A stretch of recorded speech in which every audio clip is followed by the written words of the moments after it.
আসসালামু আলাইকুম এভরিওয়ান, কেমন আছেন আপনারা সবাই? আলহামদুলিল্লাহ, আমিও ভালো আছি আপনাদের দোয়ায়। আজকে আমি আপনাদেরকে রান্না করে দেখাবো বোয়াল মাছ দিয়ে সিমের বিচি। চলুন তাহলে দেখে নেই পুরো ভিডিওটি। এই জন্য আমি চুলায় একটা প্যান বসিয়ে দিয়েছি, আর এর মধ্যে দিয়ে দিয়েছি রেগুলার সয়াবিন তেল। এখন আমি এর মধ্যে দিয়ে দিচ্ছি পেঁয়াজ কুচি। এখন আমি পেঁয়াজটাকে একটু ভেজে নেব।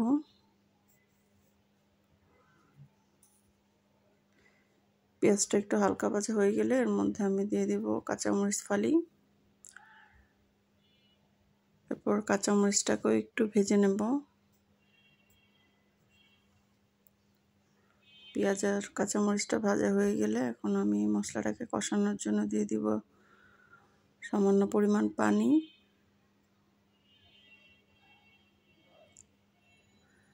এরপর আমি মশলাগুলো দিয়ে দেব। এখন আমি দিয়ে দিব পরিমাণ মতো লবণ।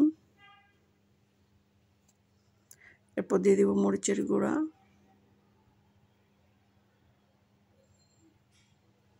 এরপর আমি দিয়ে দিব হলুদের গুঁড়া।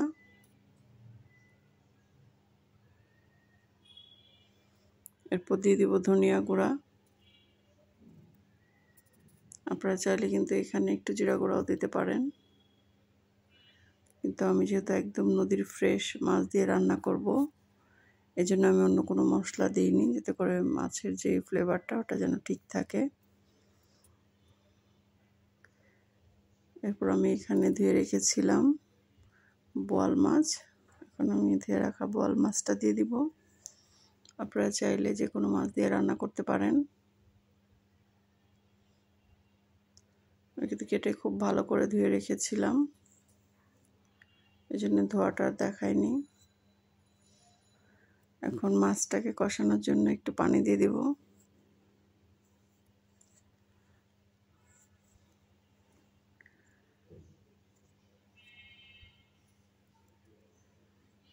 এখন ঢাকনা দিয়ে ঢেকে রেখে দিব মাছটাকে কষার জন্য।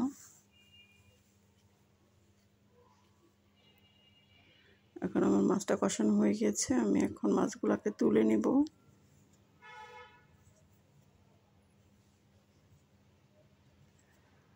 মাছগুলো ওঠানো হয়ে গেলে আমি এখন এর মধ্যে দিয়ে দিব টমেটো। এরপর আমি এর মধ্যে দিয়ে দিব সিমের বিচি। আমি সিমের বিচি আর টমেটোটা একসঙ্গে কষাবো, এতে করে তাড়াতাড়ি সিদ্ধ হয়ে যাবে। আমি সিমের বিচিটা একটু পরিমাণে বেশি দিচ্ছি, কারণ একটু তরকারি যখন থেকে যাবে ওটা কিন্তু সকালে পরোটা দিয়ে খেতে অনেক ভালো লাগবে এই বিচির তরকারি। এই জন্য আপনারা আপনাদের পছন্দ মতো দিতে পারেন, পরিমাণ মতো। এখন আমি সিমের বিচিটাকে খুব ভালো করে কষিয়ে নেব।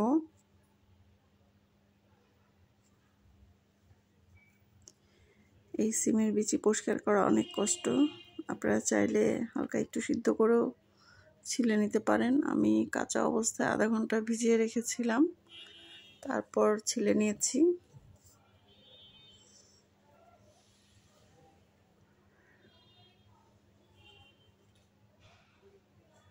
এখন কিছুক্ষণ রেখে দেব।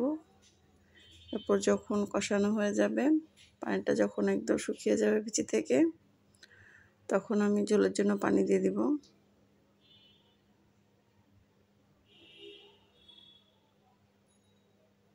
আর পানিটা একদম শুকিয়ে গিয়েছে, একদম কষানো হয়ে গিয়েছে। আর এখন আমি ঝোল দিয়ে দিব। আর এই বিচির তরকারিতে কিন্তু ঝোলটা একটু বেশি দিতে হবে, কারণ বিচি কিন্তু অনেক পানি টানে।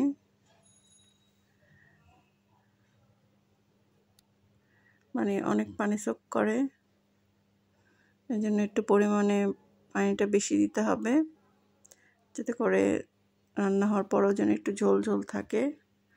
এখন আমি কষিয়ে রাখা মাছটা দিয়ে দিয়েছি।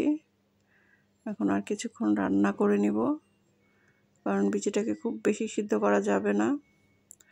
আস্তে আস্তে থাকলে কিন্তু বেশি ভালো লাগে, বেশি গলে গেলে কিন্তু ভালো লাগবে না। এখন আমি উপরে দিয়ে দিচ্ছি ধনেপাতা কুচি।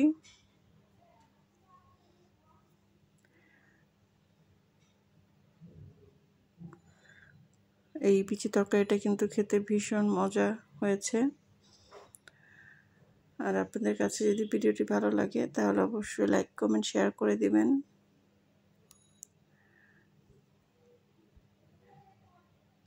আমার তরকারিটা হয়ে গেছে, এখন আমি চুলাটা অফ করে দিব।